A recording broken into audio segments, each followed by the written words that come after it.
आपने तो अक्सर लैला मजनू, रोमियो जूलियट, सोनिया महिवाल वगैरह की कहानी सुनी होगी।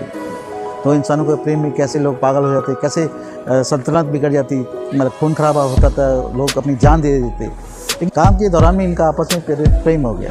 प्रेम इस कदर हो गया कि ये अपना ज़्यादा समय प्रेम में ही इनका डूबता थे और जंगल में चले जाते थे। रातों रात जब ये लोग गहरी नींद में सोए हुए थे तब उनको शिफ्ट कर लिया, मतलब चीखने लगता है, चिल्लाने लगता है, मतलब पागल हो जाता है और जंगल में जाता है, घूमता है, चिल्लाता है, मतलब तड़प रहा है। इससे पूरा का पूरा गांव वाले परेशान हो गए। उनको लेके आ जाइए। उनका रीति रिवाज के अनुसार, हिंदी रीति रिवाज के अनुसार पंडित है, प्रवचन पढ़ा, लग गए, उस हिसाब से इनका पूजा पाठ करके जैसा करके मतलब एक परंपरा के हिसाब से शादी करा दी है। आपको जानकर आश्चर्य होगा, शायद देश में ही नहीं होता है ऐसे, पहला बार अंडमान में अंग्रेजों ने लाया। अगर हमारी इस कहानी पे किसी को भी संदेह है, किसी को भी लगता है डाउट है, किसी को लगता है कि पूरा बकवास है, जो बुजुर्ग कर्मचारी है वो बताएंगे आपको इसकी सच्ची कहानी।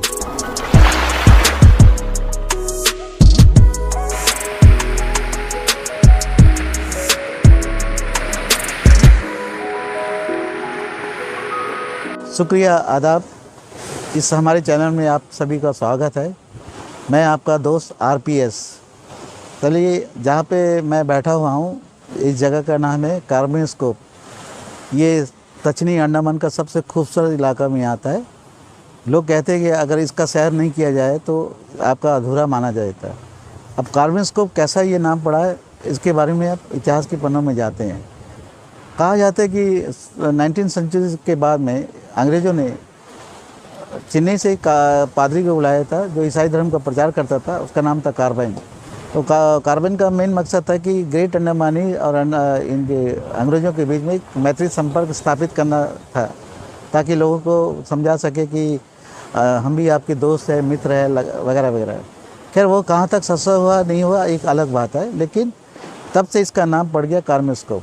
मेरे सामने जो देख रहे आइलैंड वो है स्नेक आइलैंड। ये भी काफ़ी पॉपुलर है।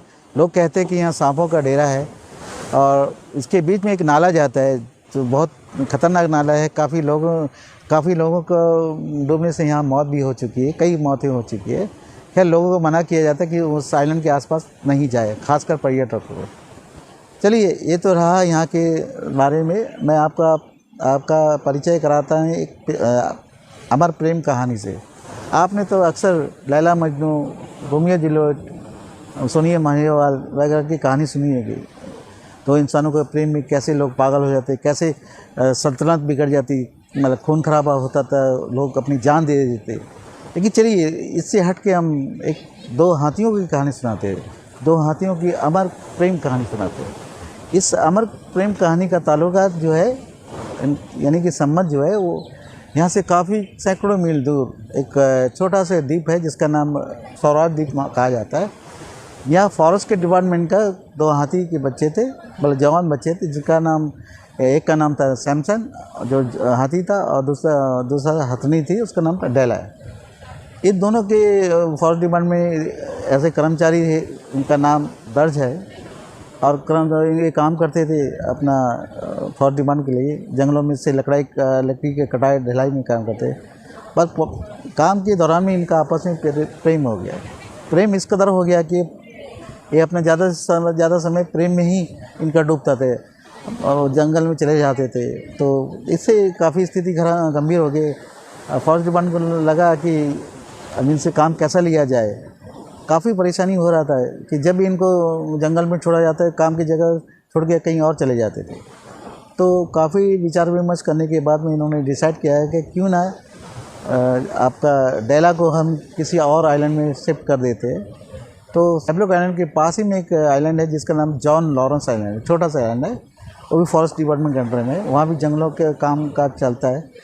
तो रातों रात इन्होंने क्या करा, LTC नामक एक जहाज़ होता है फॉरेस्ट डिपार्टमेंट जो लकड़ी ढोने का काम किया करता है, लकड़ी और वाहनों का। तो उनमें रातों रात जब ये लोग गहरी नींद में सोए हुए थे तब उनको डेला को शिफ्ट कर लिया, मतलब ट्रांसफ़र कर दिया।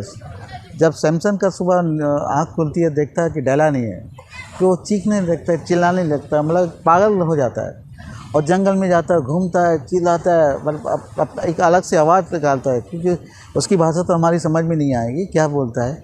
लेकिन उनका व्यवहार से ऐसा लगता है कि वो तड़प रहा है। इससे पूरा का पूरा गांव वाले परेशान हो गए।